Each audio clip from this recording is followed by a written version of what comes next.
I think that every time someone is trying to censor the DeFi or entire layer 1, it's kind of challenge for layer 1 developers, and they are trying to fix it on their end, because previously there was no much talks about it and it was not an issue. But recently everyone saw that it's possibly an issue which we could face in nearest future, and developers are trying to solve it to make it much more free, to have a freedom here.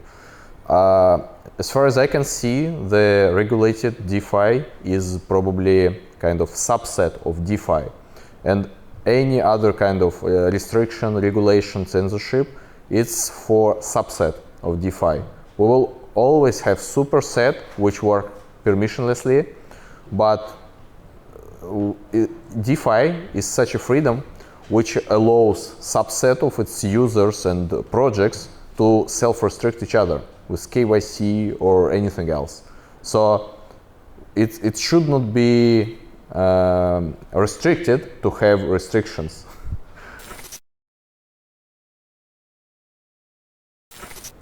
I have a cool example. I think recently one of French banks released own stable token, but it's not a real stable token. It's kind of meme, and people had a lot of fun in Twitter about it, because it's like non-composable with almost any DeFi protocol, and trying to use it in Uniswap or Compound or anywhere else would just break these protocols, because it's not compatible with them. It's not even compatible with ERC20 standard, and it's what's trying to do. I'm not sure if it's competing with any other stable tokens.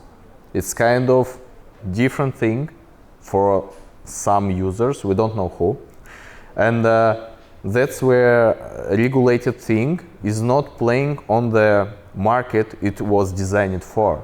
The intention was to participate in this DeFi market, but what we see, they're participating in own subset of restricted something, and where most of the protocols are not possible to use. Yep.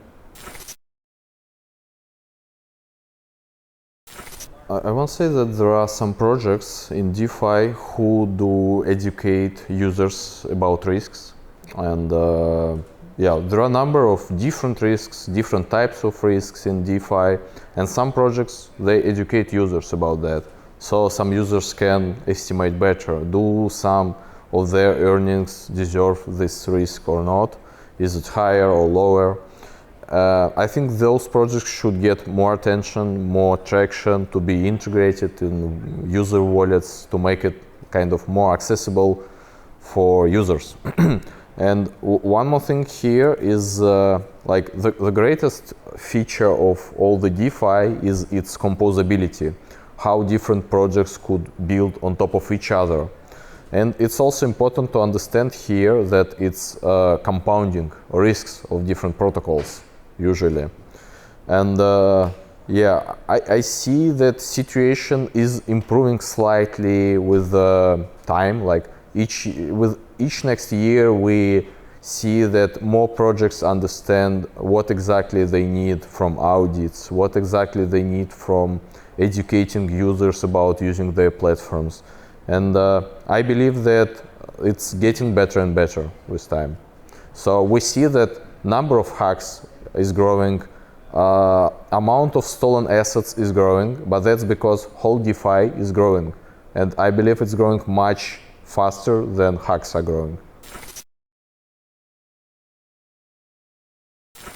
Some of the most popular protocols, they has value few magnitudes higher than those projects teams can afford to refund or to insure using insurance. And I think users should be informed about what risks are on them and what could be compensated, what not. Because, for example, like money markets, they have billions of assets inside of them, tens of billions, some of them. And it's absolutely clear then that if anyone would hack it and steal tens of billions of assets, those companies and teams who build those protocols, they were not it's not possible that they would refund it. There is no way. The only way what would happen, they could launch new version, try to fix it. Someone could investigate and try to return stolen assets. But for sure, the team and the company behind this, they can't solve it with their own responsibilities. They can't just refund it at all. They could probably take some debts. For example, they could issue new token and gave it away to everyone who lost assets, and in future those people will be able to get it, but it's not a common practice at all.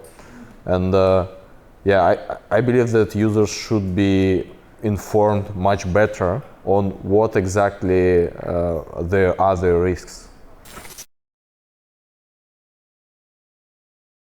I believe that there are like 10 more great ideas which are coming to be invented in coming years. As someone said, bearish market, bullish development. I would agree with that. On bear market, it's much more less news about crypto, and they distract developers much less.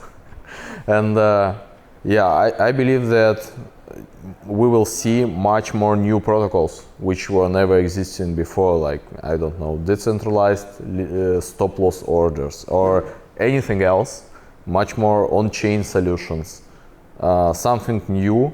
And I believe hackathons is probably one of the best places where these new solutions could appear. I'm also myself going to do something on this hackathon, but kind of out of competition. I believe we have some ideas which could be pretty useful for others, kind of public good. And I hope we will do this on this weekend. For projects, I think it's important to where start. Like the very first they chain is usually important, and they usually, from what I see, they usually decide now from using layer 2s, like should they go with Optimism or Arbitrum or ZK Sync.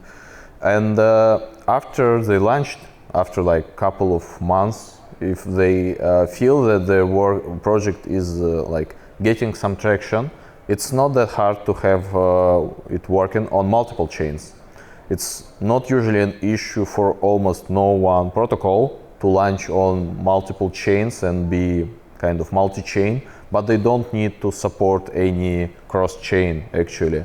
And regarding the liquidity fragmentation, on layer 2s, it's much safer. I mean, when you use layer 2s, your liquidity is bridged via standard bridge. And this standard bridge of layer 2, it has the same security assumptions as whole layer 2 solution. So whole layer 2 network is the same safe as its bridge because it's native. And this liquidity looks like fragmented, but it's not far away. So users who bridge their liquidity among layer 2s and layer 1, they do not almost have any other risks. If they decided to go with this layer 2, they are fine with this bridge. And I mean, this liquidity is fragmented, but it's not far away. So for projects, it's much more important if they believe that small wallets with hundreds of bucks should be involved in their protocol. I think it's true that those wallets are more active on layer 2s because transactions are cheaper. Because it's hard to pay few bucks if you are trying to deposit 100 bucks. It's a huge fee. But on Ethereum, yeah, people are still capable to pay tens of bucks fees, but it only makes sense if they're moving some more significant amounts, like tens, hundreds of thousands. It definitely makes no sense to swap 1,000 bucks and pay 20 bucks fees. Yeah. So it depends on the protocol. If you are working on something like huge for whales for their deposits, it makes sense to run on layer 1, maybe like layer 1 first. And if you're launching something which would engage more wallets with hundreds of bucks on them, it could be something non-whale oriented probably. Yeah, you should start with layer 2, definitely.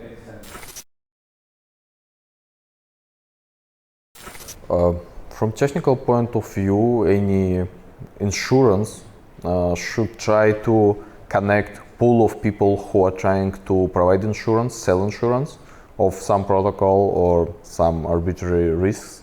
And on the other side, it should connect pool of people who wanna buy insurance, be insured. And I see there is still a number of possibilities to build such protocols. It's just about connecting pool to pool. It's possible to build peer-to-peer. So like you can buy insurance from someone concrete, but it also makes important that you will return or your insurance will be halted in some amount of time. But if you connect people pool to pool and people are able to join those pools permissionlessly, and yield they pay or receive, or the yield they pay is should be determined dynamically. So to incentivize more people sell this insurance or incentivize people to buy more of this insurance if it's too cheap. So yeah, it's kind of market-based solution which makes it possible to do it in decentralized way. So decentralized solution here means that people are connected to people. Like in money markets, people are borrowing from other people. So if you deposit something and borrow something, those assets you deposit is used for others to borrow it. I would say, as a DeFi here is such a freedom which allows subset of its users and protocols to play with self-restrictions. I think it should expand in coming years because as you may see on traditional markets, the spot trading volume is few magnitudes lower than derivatives market. And I believe that in decentralized way in DEXs we will have the same kind of ratio. So, but currently we see that derivatives market is much lower than spot market on DEXs. But yeah, this means that it will probably expand. I don't see why it shouldn't. So yeah, probably derivatives on blockchain is the next thing which will get a lot of traction in coming years.